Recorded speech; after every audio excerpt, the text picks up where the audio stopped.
Assalamualaikum warahmatullahi wabarakatuh. Perkenalkan, nama saya Pramesti Ayu Selamindingdiah, NIM E20191174. Di sini saya akan memberikan video tanggapan dari Bapak Dr. Abdul Wadud Nafis tentang kebijakan moneter dalam perspektif ekonomi Islam.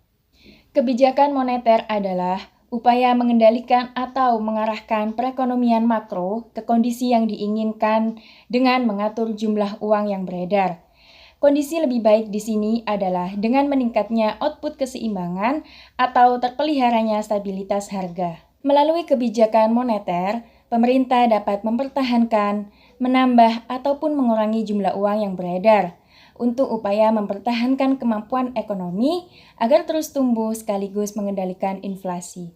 Selain itu, kebijakan moneter dapat pula berarti sebagai peraturan dan ketentuan yang dikeluarkan dalam mengatur penawaran uang dan tingkat bunga. Kebijakan ini dilakukan oleh Bank Sentral agar ekonomi tumbuh lebih cepat dan Bank Sentral bisa memberikan lebih banyak kredit kepada sistem perbankan melalui operasi pasar terbuka.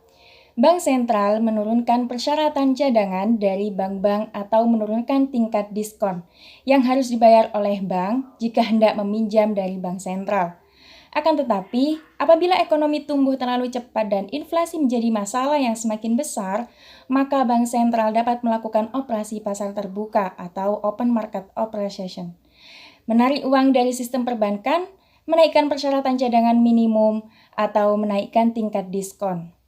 Kebijakan moneter dapat dibedakan menjadi dua, yaitu kebijakan moneter yang bersifat kuantitatif dan bersifat kualitatif. Yang bersifat kuantitatif yaitu kebijakan umum yang bertujuan untuk mempengaruhi jumlah penawaran uang dan tingkat bunga dalam perekonomian. Seperti halnya operasi pasar terbuka, mengubah persyaratan cadangan minimum, dan juga mengubah tingkat suku bunga. Yang kedua yaitu kebijakan moneter yang bersifat kualitatif. Contohnya yaitu pengawasan pinjaman secara selektif, artinya menentukan jenis-jenis pinjaman mana yang harus dikurangi atau yang harus digalakkan. Yang kedua, pembujukan moral. Maksudnya yaitu Bank Sentral menghimbau serta membujuk kepada bank-bank untuk melakukan suatu hal yang diarahkan. Semisal, pada saat terlalu banyak jumlah uang yang beredar, maka Bank Sentral bisa membujuk kepada bank untuk mengurangi penyaluran kreditnya. Adapun faktor-faktor yang menentukan efektivitas kebijakan moneter yaitu ada 4. Yang pertama, perbedaan tingkat elastisitas permintaan uang. Yang kedua, perbedaan elastisitas efisiensi modal marginal. Yang ketiga, perubahan dalam marginal. Dan yang keempat, propensity to consume. Kebijakan moneter dalam Islam berpijak pada prinsip-prinsip dasar ekonomi Islam sebagai berikut. Yang pertama, kekuasaan tertinggi adalah milik Allah dan Allah lah pemilik yang absolut.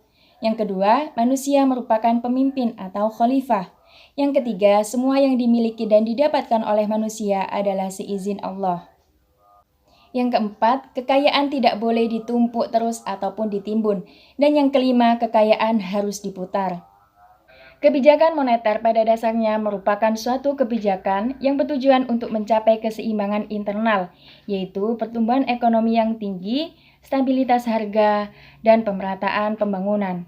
Serta kebijakan moneter merupakan tujuan untuk mencapai keseimbangan eksternal, yaitu keseimbangan neraca pembayaran, serta tercapainya tujuan makro, yakni menjaga stabilitas ekonomi yang dapat diukur dengan kesempatan kerja, kestabilan harga, serta neraca pembayaran internasional yang seimbang.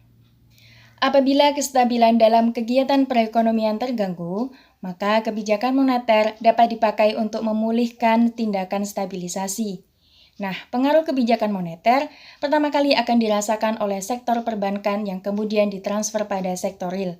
Sekian penjelasan dari saya, kurang lebihnya saya mohon maaf. Wassalamualaikum warahmatullahi wabarakatuh.